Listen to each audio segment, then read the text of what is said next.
Seruput kopi dulu biar kepala adem, karena kita ngomongin kapal perang bukan buat adu gengsi, tapi adu logika militer di laut.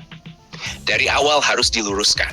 Banyak yang memaksakan perbandingan antara LCS Malaysia kelas Maharaja Lela dengan fregat Merah Putih Indonesia. Padahal, ini sudah keliru sejak awal, karena dua kapal ini bukan satu kelas dan bukan satu liga tempur.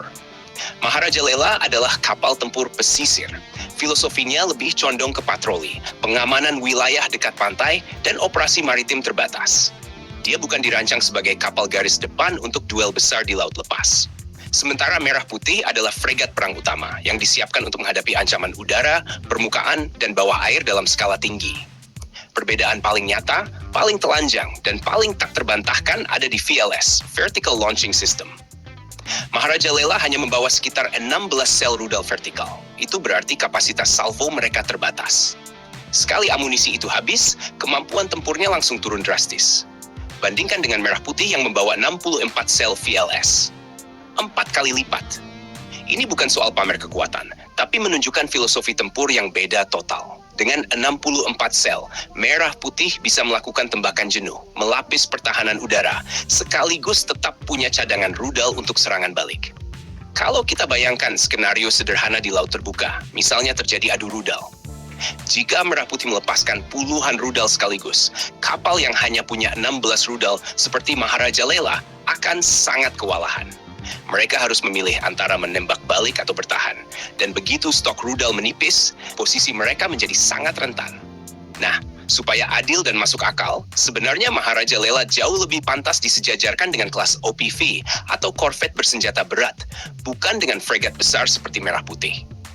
Kapal-kapal tipe ini biasanya fokus pada patroli maritim, pengamanan wilayah, dan operasi rutin, bukan duel rudal jarak jauh.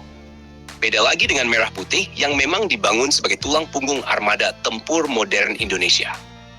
Kapal ini dirancang untuk beroperasi jauh dari pantai, mengawal gugus tugas, dan menjadi platform tempur utama di laut lepas. Ada juga satu fakta yang sering dilupakan orang. Program LCS Malaysia sempat lama tersendat, mangkrak, dan tertunda bertahun-tahun. Akibatnya, Maharaja Lela sempat ngendon lama di galangan. Kalau pakai candaan, bisa jadi badannya sudah penuh lumut. Bukan lumut militer, tapi lumut di batu lur. Yang hijau itu, saking kelamaan nunggu kelar. Sementara kapal-kapal Indonesia, termasuk fregat Merah Putih, berjalan lebih konsisten dalam proses pembangunan dan modernisasi armada. Ini membuat perbedaan kesiapan operasional makin terasa. Jadi kesimpulannya jelas, membandingkan Maharaja Lela dengan Merah Putih itu memang tidak apple to apple. Yang satu kapal pesisir kelas ringan, yang satu fregat tempur kelas berat. Dan angka VLS sudah berbicara tanpa perlu ribut.